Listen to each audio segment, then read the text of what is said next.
जय श्रीराम. हर हर महादेव. मी सचिन पाटील. मुळात कोणाच्याही शयन कक्षामध्ये डोकावून पाहणं हा अत्यंत घृणास्पद प्रकार मी मानतो. मला हे अजिबात आवडत नाही.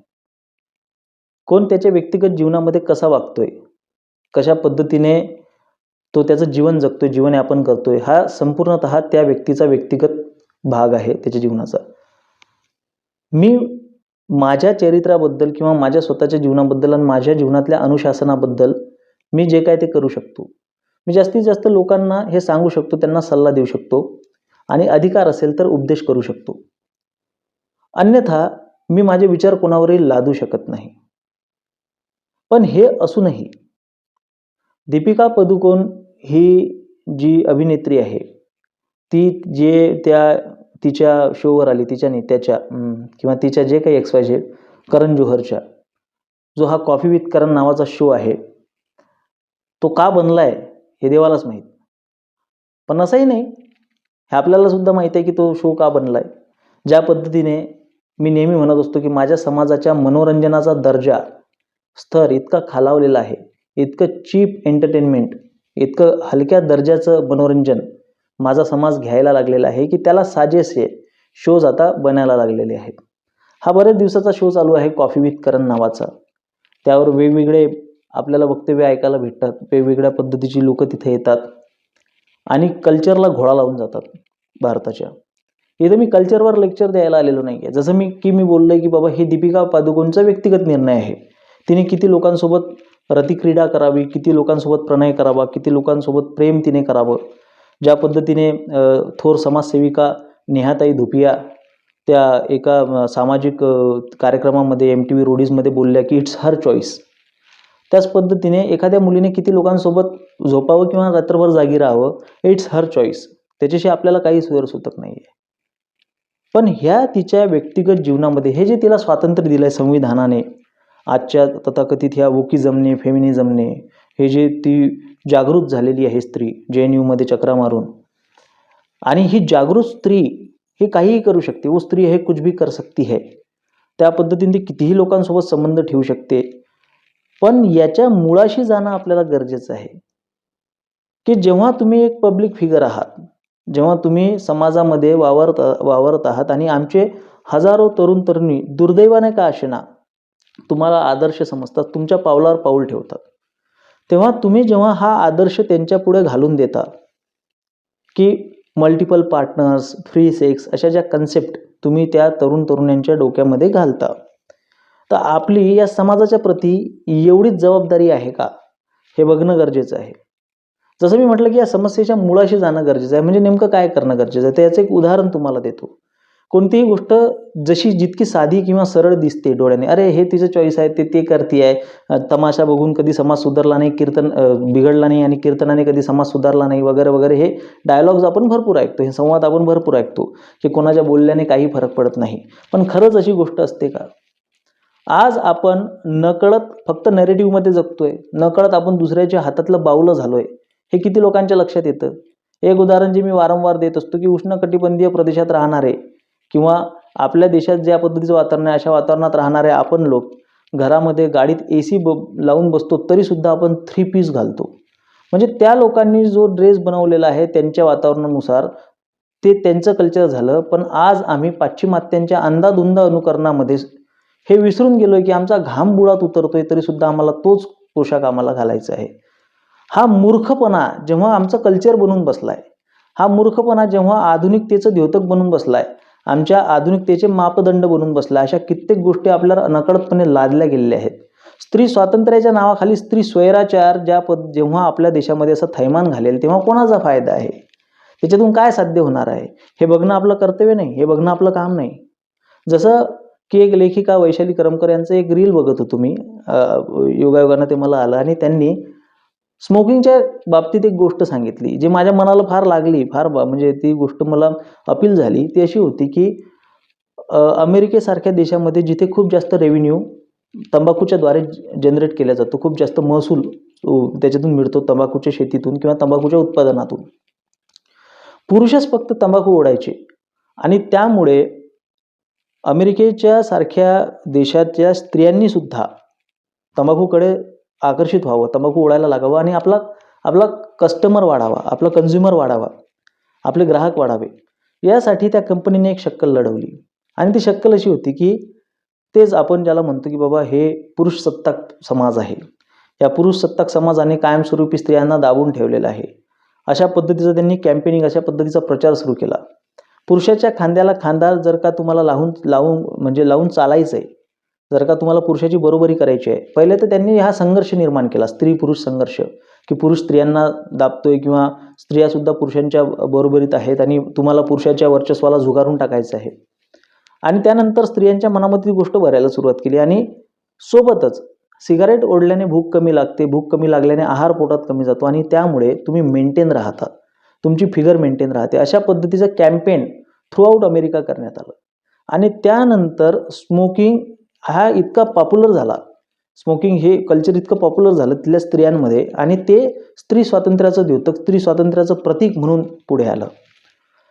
आज आपण सगळे ह्या कन्झ्युमरिझमचं, ह्या उपभोक्तावादाचं, चंगळवादामुळे, भौतिकवादामुळे आपण त्याचं बळी पडलेलो आहे. आपल्या भोवती आपण जो ही पापट पसारा जमा करून ठेवलेला आहे अन्न वस्त्र निवाऱ्याच्या व्यतिरिक्त, तो सगळा ह्या उपभोक्तावादाचाच परिणाम आपण बघतोय.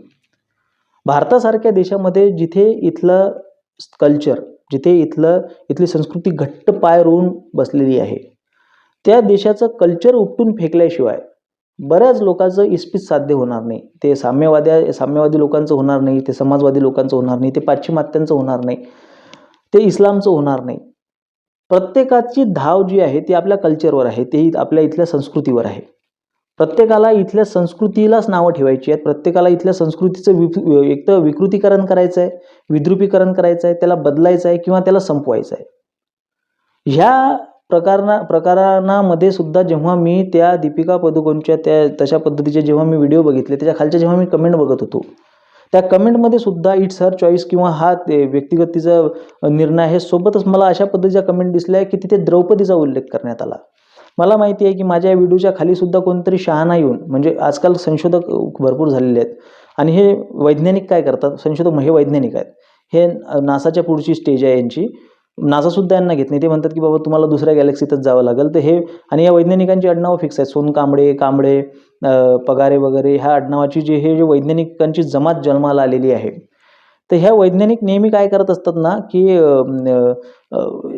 काल परवा सुद्धा एका वैज्ञानिकानं माझ्या याच्यावर कमेंट केली की बाबा रावणाचा पुतळा जाळतात तर इंद्राचा का नाही, इंद्रसुद्धा बलात्कारी होता.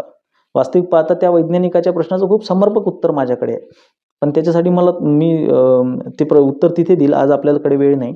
पण एक अशाच वैज्ञानिकांनी, तिथले 50-60 वैज्ञानिक आले आणि त्यांनी प्रश्न विचारला की द्रौपदीने सुद्धा 5 नवरे केले होते, कुंतीने सुद्धा नियोग पद्धतीने पुत्रांना जन्माला घातलं होतं, तर मग दीपिका पदुकोणलाच असे रिस्ट्रिक्शन का, बंधनं का असली पाहिजेत? तर मुळात ही जी तुलना होते की यज्ञातून उत्पन्न झालेली याज्ञसेनी जी प्रातस्मरणीय सतींमध्ये एक आहे. माझ्या एका पुस्तकामध्ये, एकच पुस्तक आहे माझं, हिंदुत्व स्थिती आणि गती, माझ्या त्या पुस्तकामध्ये मी उद्देश, कृती आणि परिणाम नावाचं एक त्याच्यामध्ये एक चॅप्टर लिहिलेलं आहे. कधीही लक्षात घ्या की फक्त कृतीवरून, समजा दीपिकांनी 5 नवरे 6 नवरे करणे म्हणजे बिना लग्नाचे नवरे करणे आणि विधिवत द्रौपदीने 5 जणांसोबत लग्न करणे, ही कृती जरी तुम्हाला वरपांगी सारखी वाटली असेल, पण केवळ कृतीवरून तुम्ही उद्देश आणि परिणाम आणि ते संपूर्ण त्या कर्माला तुम्ही जस्टिफाय नाही करू शकत, जज नाही करू शकत. उद्देश, कृती आणि परिणाम. युद्ध, हिंसा ही वाईटच, ही घातकच. युद्ध हे चुकीचंच आहे, हिंसा चुकीचीच आहे.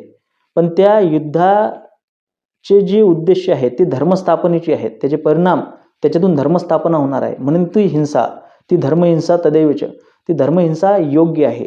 आणि तो हत्या नव्हे क्षात्र धर्म, दयातीचे नाम भूतांचे पाळणं अनेक निर्दालन कंटकांचे, या अनुषंगाने क्षात्र धर्म करणे म्हणजे ती कृती करणे, ती हत्या राहत नसून तो क्षात्र धर्म होतो.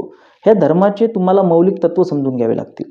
राजघराण्यातून, क्षत्रिय कुळातून आलेली, यज्ञातून उत्पन्न झालेली द्रौपदी भोगवादासाठी, पार्टी करण्यासाठी, फोकसमध्ये येण्यासाठी, स्वतःचे शरीर सुख भागवण्यासाठी तिने 5 जणांसोबत लग्न केलेलं नाहीये. तुम्ही धर्मशास्त्राचं सखोल अध्ययन केल्यानंतर तुम्हाला ह्या गोष्टी लक्षात येतील की बाबा द्रौपदीला प्रातस्मरणीय सती का म्हटलेलं आहे, कारण की तिच्या कृतीतून होणारे परिणाम आणि तिच्या ठायी असलेले उद्देश हे पवित्र आहेत, शुद्ध आहेत. राजा दशरथाचा निर्णय चुकीचा आहे प्रभू रामचंद्रांना वनवासात पाठवायचा, पण त्या चुकीच्या निर्णयाला सुद्धा शिरोधार्य का मानले प्रभू रामचंद्रांनी? केवळ वडील आहेत म्हणून नाही, तर तो राजधर्म आहे, ती राज आज्ञा आहे. आपल्याला ह्या छोट्या छोट्या गोष्टी समजून घ्याव्या लागतील की एक राजाचं कर्तव्य हे सामान्य व्यक्तीच्या कर्तव्यांपेक्षा वेगळी असतात. क्षत्रियाची कर्तव्य सामान्य व्यक्तीच्या कर्तव्यापेक्षा वेगळी असतात, कारण की त्याच्यामध्ये कायमस्वरूपी जनसुरक्षा, जनकल्याणाची भावना दडलेली असते. तुम्ही अशा थुकरट उद्देश उराशी बाळगून जीवन जगणाऱ्या एखाद्या अभिनेत्रीची तुलना तुम्ही द्रौपदीसोबत करताय, याचा अर्थ तुमचं धर्मशास्त्राचं अध्ययन कमी आहे, तुमचं धर्मशास्त्राचं ज्ञान कमी आहे. तुम्ही जरी स्वतःला वैज्ञानिक मानत असला, समजत असला आणि फार विज्ञाननिष्ठ पंथातून आम्ही येतो असं दाखवत असला, तरी सुद्धा हे तुमचं अज्ञान आहे आणि ते दूर करणं काही आमचं काम नाही आहे. हे मी त्या लोकांसाठी सांगतो की ज्या हिंदूंच्या मनामध्ये संभ्रम निर्माण होतो की बाबा द्रौपदीसाठी वेगळा नियम आणि दीपिकासाठी वेगळा नियम का? आपल्या संस्कृतीवर मारा करण्यासाठी मी परत सांगतो की व्यक्तिगत जीवनामध्ये त्यांनी काहीही करावं, पण जेव्हा तुमच्याकडे कितीही पैसा असू द्या हो, तो तुमच्या प्रारब्धाचा भाग आहे, पण त्या पैशाचं जेव्हा तुम्ही ओंगळवाणं प्रदर्शन समाजापुढे मांडता, तेव्हा ती गोष्ट चुकीची असते.